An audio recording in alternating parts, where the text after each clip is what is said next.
out of my harbor. Your harbor? She laughed. Everyone laughed, because all they saw was a 75-year-old man in worn work clothes standing alone on the dock. What they didn't know was that the old man they were mocking owned the one piece of land that could destroy her billion-dollar project overnight. And just days later, when a deadly storm trapped dozens of workers at sea, that same old man would risk his life to save them.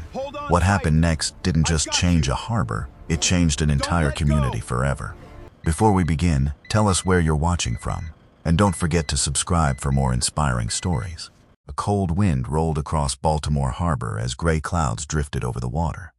Tugboats moved slowly through the channel while seagulls circled above the aging docks, and for the first time in decades, the future of the harbor was about to change. Margaret Collins stepped out of a black SUV and adjusted the sleeve of her tailored navy coat. At 52 years old, she was one of the most powerful real estate developers on the East Coast. Tall and slender, with sharp cheekbones, shoulder-length blonde hair, and piercing blue eyes, she carried herself with the confidence of someone who had spent her entire life winning.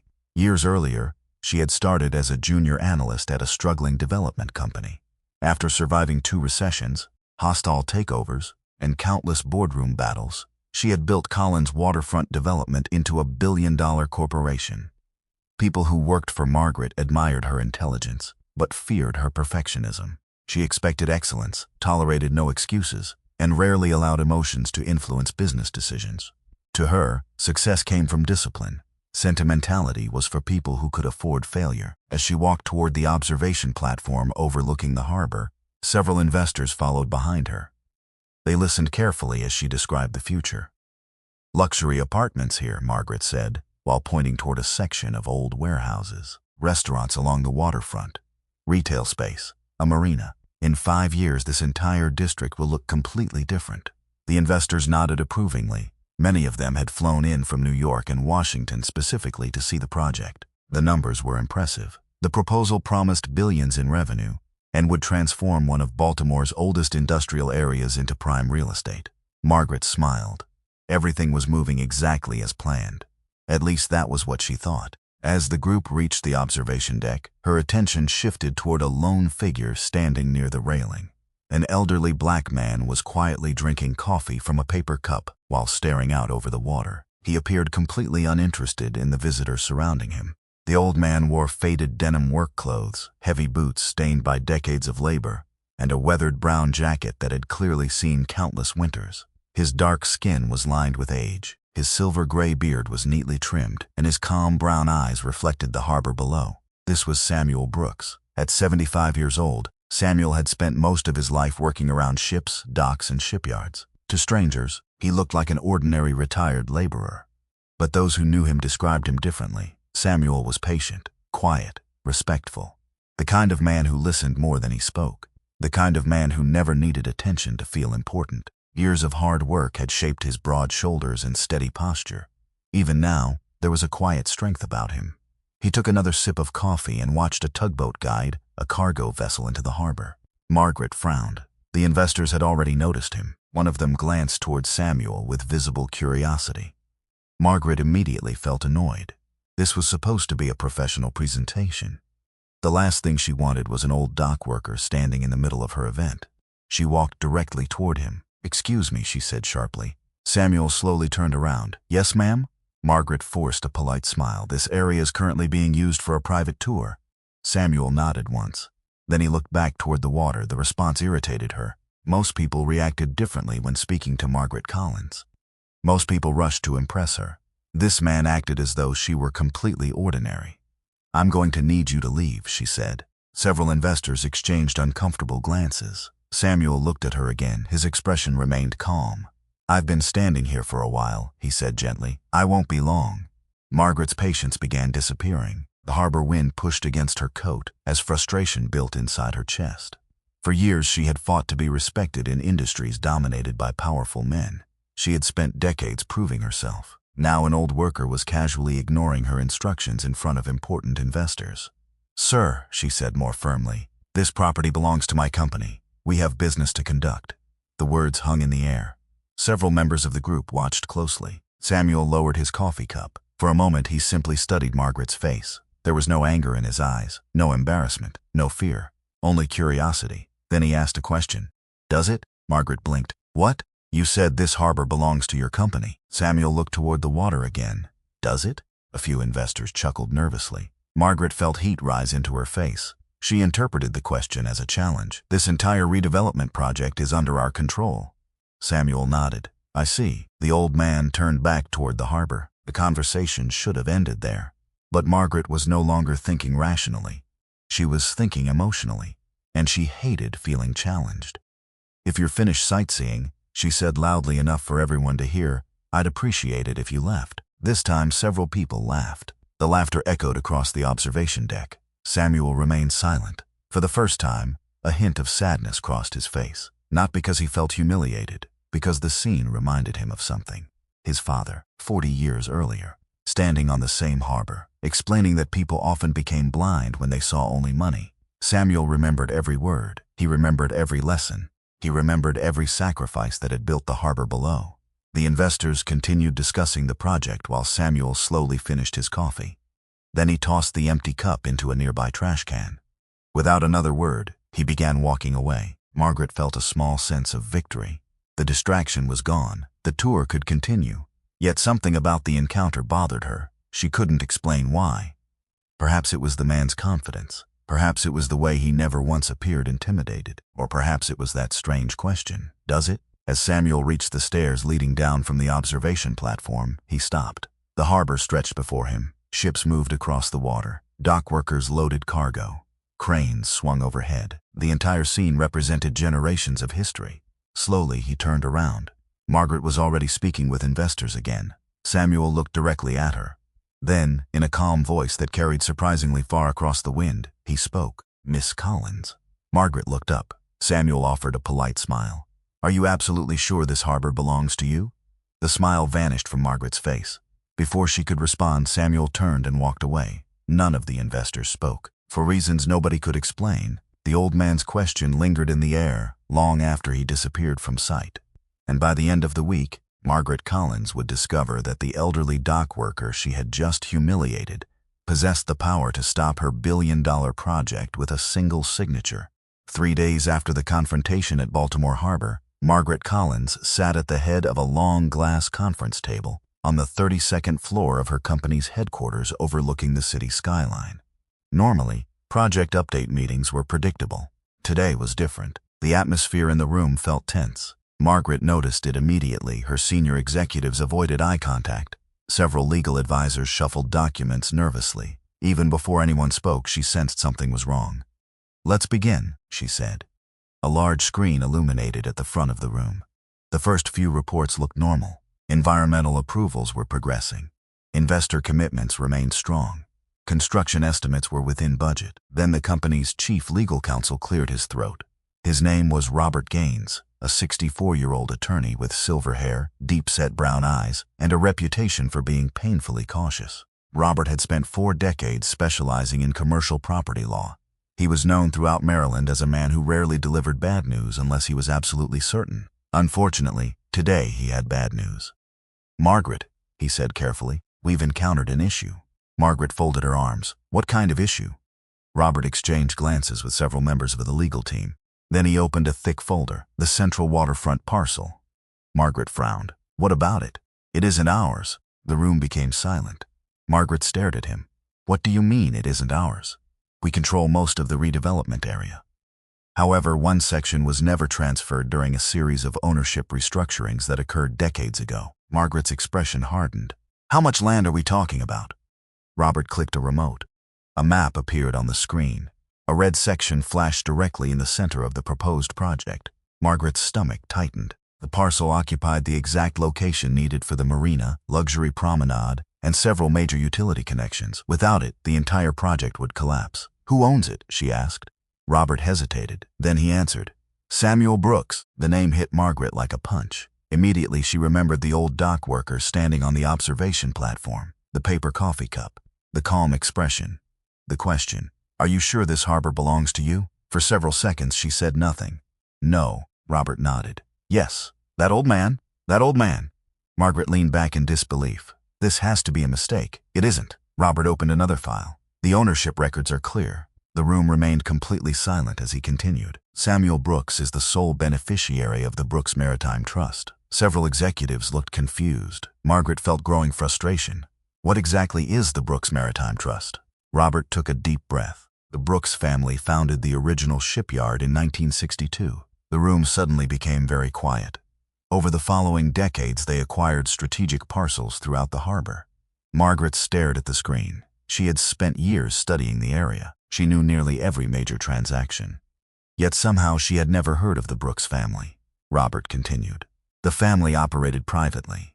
They avoided publicity and maintained ownership through trust structures. Most people assumed the land had been sold years ago. But it wasn't, no. Margaret felt her confidence slowly fading. The legal reality was becoming impossible to ignore. How much control does he have? Robert answered immediately. Enough to stop everything. Nobody moved. Nobody spoke. Outside the conference room windows, Baltimore traffic continued normally. Inside, a billion-dollar project was suddenly hanging by a thread. Margaret stood and walked toward the glass overlooking the city. For years, she had believed success came from preparation. She planned, she calculated, she controlled outcomes. Yet somehow a 75-year-old dock worker had become the most important person in her entire project, and she had publicly humiliated him. The realization felt increasingly uncomfortable. Later that afternoon, Margaret decided she wanted answers. She drove back to the harbor. The weather had improved since their first encounter. Sunlight reflected across the water. Workers moved between warehouses and cargo cranes. As she walked through the shipyard district, she noticed something unexpected. People knew Samuel, everywhere. A welder smiled when his name was mentioned. A mechanic pointed toward an old warehouse and spoke about him with respect. A forklift operator described him as family. No one referred to him as an owner. No one mentioned wealth. Instead, they talked about his kindness, how he helped workers whose spouses became ill, how he quietly paid college tuition for several employees' children, how he attended funerals when families couldn't afford proper services. The stories kept coming. Margaret found herself confused. Powerful landowners usually wanted recognition. Samuel apparently wanted none. Eventually, she reached a small maintenance building overlooking the docks. There she spotted him. Samuel sat alone on a wooden bench drinking coffee. The same calm expression rested on his face, the same quiet confidence. He seemed perfectly content watching ships move through the harbor. Margaret approached slowly. Samuel noticed her almost immediately. He smiled politely. "Good afternoon." Margaret stopped a few feet away. For the first time in years, she wasn't entirely sure what to say. She had negotiated with billionaires. She had spoken before governors. She had survived hostile corporate takeovers. Yet this conversation somehow felt more difficult. Finally, she spoke. "I need to talk to you." Samuel nodded toward the empty space beside him. "Then sit." Margaret hesitated. Then she sat for several moments. Neither person spoke. Only the sound of distant seagulls and harbor machinery filled the air. Finally, Samuel broke the silence. "So," he looked toward the water, "does your company still own the harbor?" Margaret felt heat rise into her cheeks. For the first time since becoming CEO, she found herself completely speechless. And for the first time, she began to wonder whether she understood the harbor at all. The next morning, Margaret Collins arrived at Baltimore Harbor earlier than usual. The sun had barely risen above the water, casting golden reflections across the docks. For years, she had viewed places like this through financial reports, architectural renderings, and investment forecasts. Today, for the first time, she was seeing it through different eyes. Samuel Brooks was already waiting near an old brick warehouse overlooking the harbor. He stood with his hands in the pockets of his weathered brown jacket, watching workers begin their shifts. The 75-year-old looked completely at home among the sounds of engines, cranes, and distant ship horns. Margaret approached, carrying a leather portfolio. "I'd like to make an offer," she said. Samuel smiled slightly. "I figured you would." The two walked toward a quiet section of the dock. Margaret opened her folder. $20 million. Samuel didn't react. "The land is worth much less than that." Still no reaction. Margaret continued. $30 million. Samuel looked toward the water. A cargo vessel was slowly entering the harbor. The old man seemed more interested in the ship than the money being discussed. Finally, he spoke. "You think we're talking about land?" Margaret frowned. "Aren't we?" Samuel slowly shook his head. "No." For a moment, neither spoke. Then Samuel began walking. "Come with me." Margaret hesitated before following. They passed rows of warehouses and maintenance buildings. Workers greeted Samuel everywhere he went. "Morning, Sam." "Good to see you, Sam." Tell your granddaughter congratulations." The exchanges were brief but genuine. Margaret noticed something unusual. These people didn't respect Samuel because of wealth. They respected him because they trusted him. Their first stop was a welding shop near the waterfront. Inside, sparks flashed as metal workers repaired sections of a commercial fishing vessel. A tall Hispanic man in his early 50s removed his protective helmet and walked over. This was Carlos Ramirez. Carlos had broad shoulders, weathered tan skin, thick gray-streaked black hair, and rough hands marked by decades of labor. 20 years earlier, a workplace accident had nearly ended his career. Samuel had personally helped him pay medical bills while Carlos recovered. Carlos smiled warmly. "Sam." Samuel introduced Margaret. Carlos nodded politely. Then he pointed toward several younger workers. "I've trained all of them." Margaret noticed pride in his voice. "My father worked here. I work here. Maybe someday my son will too." Samuel quietly looked at her. Margaret said nothing. As they continued walking, they entered another section of the harbor. Forklifts moved cargo containers while crews loaded supplies. A young woman wearing a reflective safety vest waved at Samuel. Her name was Emily Foster. Emily was 28 years old, with short brown hair, freckles, and an energetic personality that made her popular among the crews. 5 years earlier, after losing both parents within a year, she had nearly dropped out of engineering school. Samuel had arranged a scholarship through a local maritime foundation. Now she supervised logistics operations. "You still causing trouble?" Samuel joked. Emily laughed. "Only when necessary." Margaret listened carefully. Everywhere they went, she heard another story, another family, another life connected to the harbor. Hours passed. For the first time, Margaret wasn't looking at blueprints or profit projections. She was looking at people. Around noon, Samuel led her toward an older section of the shipyard. The buildings here looked decades older than the modern facilities. Some structures dated back generations. Finally, they stopped beside a faded photograph mounted inside a maintenance office. The image showed dozens of workers standing together in front of the harbor nearly 60 years earlier. Samuel stared at the picture. His expression softened. "My father is in this photo." Margaret stepped closer. A young black man stood near the center of the group, strong, proud, confident. "He came here with almost nothing," Samuel said quietly. "He worked every job he could find." Margaret listened. The old man's voice carried a mixture of pride and sadness. He believed a good job could change a family's future. Samuel smiled faintly. He wasn't interested in becoming rich. "What did he want?" Margaret asked. Samuel looked around the harbor. "This." Margaret followed his gaze. Workers moved between buildings. Ships entered the channel. Families arrived for afternoon shifts. Life continued everywhere. "My father used to say something," Samuel continued. "When a man earns a paycheck, he buys groceries. When a community earns paychecks, it builds a future." Margaret remained silent. The words settled deeply. Throughout her career, she had measured success through revenue growth, stock valuations, and development contracts. Standing there, she began questioning whether those measurements told the whole story. Later that afternoon, they sat on a wooden bench overlooking the harbor. The water was calm. Seagulls drifted overhead. Margaret finally spoke. "What if I offered $100 million? Samuel smiled. "You're still talking about money." The answer frustrated her. "Most people would take it." Samuel nodded. "Most people don't carry the responsibility I carry." Margaret studied him carefully. For the first time, she truly understood. Samuel wasn't protecting property. He was protecting people. Thousands of them. Workers, families, generations. The harbor wasn't valuable because of what stood on it. It was valuable because of what it provided. Samuel slowly stood. Then he pointed toward the horizon where cranes stretched across the waterfront. "My father built this place so people could build lives." His eyes remained fixed on the harbor. "If your project destroys that, then it doesn't matter how much money you offer." Margaret followed his gaze. For the first time since becoming CIO, she wasn't thinking about investors. She wasn't thinking about profits. She wasn't even thinking about the project. She was wondering whether everything she believed about success had been incomplete. And as the sun began setting over Baltimore Harbor, Margaret realized she no longer knew which future she wanted to fight for. Dark clouds gathered over Baltimore Harbor 2 days later.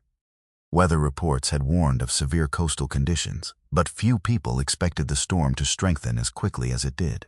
By mid-afternoon, powerful winds were already whipping across the waterfront, sending waves crashing against the docks and forcing smaller vessels to return to port. Margaret Collins stood inside the Harbor Operations Center, watching radar screens flicker with alarming updates. Since her conversations with Samuel, She had spent more time at the harbor than in her corporate office. The place that once looked like a development opportunity now felt strangely personal. Outside, workers hurried to secure equipment. Inside, tension continued growing. A harbor supervisor suddenly rushed into the room. "We've got a problem." Every head turned. A cargo vessel carrying industrial equipment had suffered mechanical failure several miles offshore. The ship was drifting toward dangerous waters as the storm intensified. Worse, two smaller service boats attempting to assist were now struggling against the worsening conditions. Margaret felt her stomach tighten. "How many people are out there?" 27. The room fell silent. Several emergency coordinators immediately began discussing options. Then another voice spoke. "Let's get moving." Samuel Brooks had entered the operations center. At 75 years old, he should have been home waiting for the storm to pass.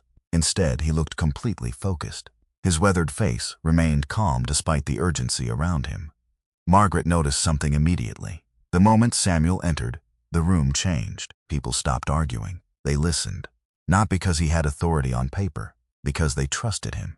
For decades, Samuel had worked every corner of the harbor. He knew the channels, currents, docks, and crews better than anyone alive. "What are the wind speeds?" Samuel asked. A coordinator answered, "What vessels are available?" Another answer followed. Within minutes, he was organizing assignments. Margaret watched in amazement. No speeches, no titles, no ego, just leadership. The kind earned through years of service. As conditions worsened, emergency teams began moving toward the waterfront. Margaret followed. Rain hammered the harbor. Powerful gusts shook cranes and rattled warehouse walls. The normally busy waterfront now looked dangerous and chaotic. Workers rushed through sheets of rain while emergency vehicles lined the docks. Among them was Captain Michael Turner, a 60-year-old harbor rescue coordinator with a square jaw, broad frame, short gray hair, and a thick mustache. Years earlier, Michael had served in the Coast Guard before returning to Baltimore. He had seen hurricanes, shipwrecks, and maritime emergencies, yet even he looked concerned. "We need to bring that vessel in before the engines fail completely," Michael said. Samuel nodded. "I'll help coordinate from Pier 7. Margaret immediately objected. "No." Samuel looked at her.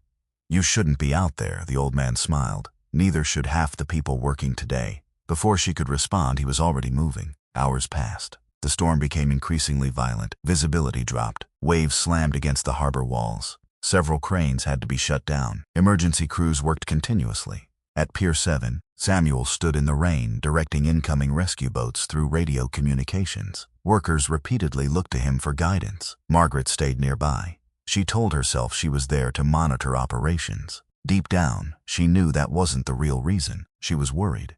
For the first time, she genuinely cared what happened to Samuel. As evening approached, the situation worsened. One rescue vessel reported that several crew members from the disabled cargo ship were trapped during a dangerous transfer operation. The radio crackled with panic. A cable had snapped. Men were stranded. The storm showed no signs of slowing. Without hesitation, Samuel grabbed protective gear. Margaret stared at him. "What are you doing? Helping! You can't!" Samuel looked at her calmly. "They need people. You're 75, and they're somebody's sons." The words hit Margaret harder than she expected.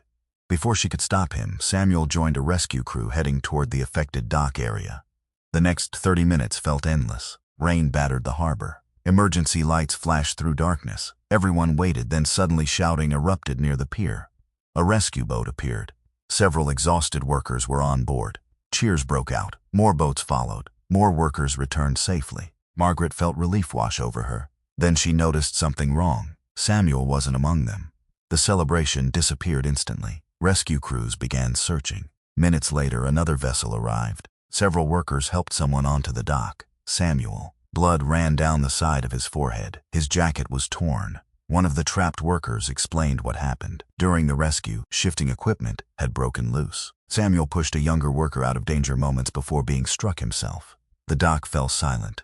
Margaret stood frozen. Around her, dozens of workers gathered. Then dozens became hundreds. Mechanics, welders, engineers, crane operators, families. People came from every part of the harbor. Many looked frightened. Others looked emotional. No one cared about ownership documents. No one cared about development projects.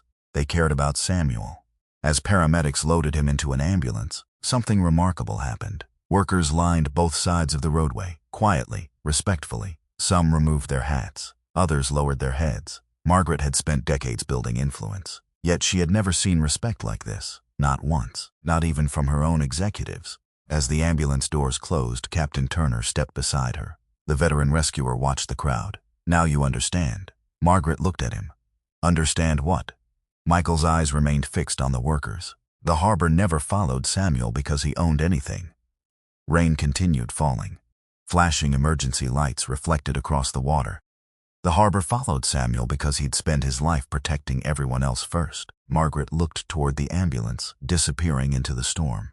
For the first time in her career, she understood that true leadership couldn't be purchased, inherited, or demanded.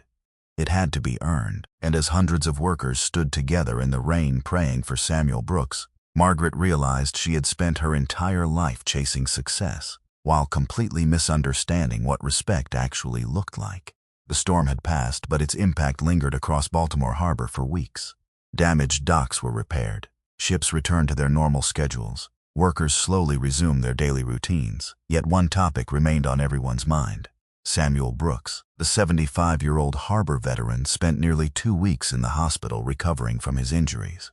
Fortunately, the doctors expected a full recovery, though they warned that healing would take time. 3 days after the storm, Margaret Collins drove to Baltimore General Hospital. She wasn't entirely sure why she was nervous. She had attended meetings with governors, testified before regulatory commissions, and negotiated billion-dollar agreements. Yet walking into that hospital felt strangely intimidating. As she entered the main lobby, she immediately noticed something unusual. The waiting area was crowded, not with reporters, not with politicians, not with investors, workers, dozens of them. Some still wore steel-toed boots. Others arrived in maintenance uniforms or heavy work jackets. Several families sat quietly holding flowers and handwritten cards. Margaret stopped walking. The sight caught her completely off guard. A receptionist noticed her surprise. "You're here for Mr. Brooks?" Margaret nodded. The receptionist smiled warmly. "You're not the only one." As Margaret continued toward Samuel's room, she passed more visitors waiting patiently in hallways. An elderly couple carried homemade soup. A young mechanic held a card signed by his entire crew. A group of apprentices had created a large banner covered with messages of support. Nobody had been asked to come. Nobody was being paid to be there. They simply cared. For the first time, Margaret fully understood the size of Samuel's influence. Not influence built through money. Influence built through decades of kindness. When she finally entered his room, Samuel was sitting upright in bed reading a newspaper. A bandage remained visible above his eyebrow. Otherwise, he looked remarkably comfortable. He lowered the newspaper and smiled. "Good afternoon." Margaret laughed softly. "You nearly got yourself killed." Samuel shrugged. "I've had worse days." The old man's calm response somehow made her shake her head. For several moments they talked. Not about contracts, not about property, not about money. They talked about the harbor, about workers, about families, about the future. For the first time, Margaret admitted something she had never said aloud. "I think I was wrong." Samuel studied her face. The words seemed difficult for her. People like Margaret rarely reach the top by admitting mistakes. Yet she continued. "When I first came here, I saw land." She looked out the hospital window. "Now I see people." Samuel smiled. His father would have appreciated that. Over the following months, Margaret made a decision that shocked her board of directors. She canceled the luxury waterfront development. The announcement triggered immediate controversy. Several investors threatened lawsuits. Others accused her of abandoning a once-in-a-generation opportunity. Financial analysts called it irrational. Margaret listened politely. Then she ignored them. For years, she had measured success through profits. Now she wanted to measure it differently. Instead of replacing the harbor, she began working with Samuel and community leaders to strengthen it. The process wasn't easy. There were disagreements, compromises, long meetings. But for the first time, both business leaders and workers sat at the same table. Together, they developed a new vision, one focused on preserving jobs while creating opportunities for future generations. Nearly a year later, construction began on a different project. Not luxury condominiums, not expensive retail space. Something else, something Samuel had dreamed about for years.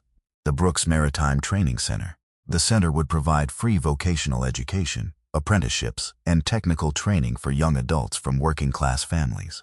Students would learn welding, engineering support, ship maintenance, logistics operations, and maritime safety. Many would graduate directly into stable careers. On a bright spring morning exactly 1 year after the storm, hundreds of people gathered for the grand opening. The harbor looked beautiful. Flags fluttered above the waterfront. Ships sounded their horns in celebration. Families filled rows of chairs facing the new building. Margaret stood near the entrance greeting guests. She looked different than she had a year earlier. Still confident, still successful, but calmer, warmer, more grounded. Nearby stood Samuel Brooks. The old harbor worker had recovered well. His silver beard was slightly longer now. The lines on his face seemed deeper, yet his eyes remained bright. As he looked across the crowd, he recognized dozens of familiar faces. Carlos Ramirez, Emily Foster, Captain Michael Turner, mechanics, engineers, dock workers, children, grandchildren, entire families. Then Samuel noticed something that nearly brought tears to his eyes. A group of young students wearing training uniforms emerged from the building. Some were the children of workers. Others came from neighborhoods where opportunity was often difficult to find. All of them represented the future. For a moment, Samuel thought about his father, the young immigrant who arrived decades earlier with little more than determination and hope. The man who believed work could change lives. The man who built something larger than himself. Margaret stepped beside Samuel. Without saying a word, she handed him a small plaque. Samuel looked down. The inscription read, Brooks Maritime Training Center, dedicated to the workers, families, and dreamers who built Baltimore Harbor. For several seconds, Samuel couldn't speak. The crowd began applauding. Many stood. Some wiped away tears. Others smiled proudly. Samuel finally looked up. Across the harbor, cranes continued moving. Ships continued arriving. Workers continued building. Life continued. But now a new generation would have the chance to continue the legacy. As applause echoed across the waterfront, Samuel realized something important.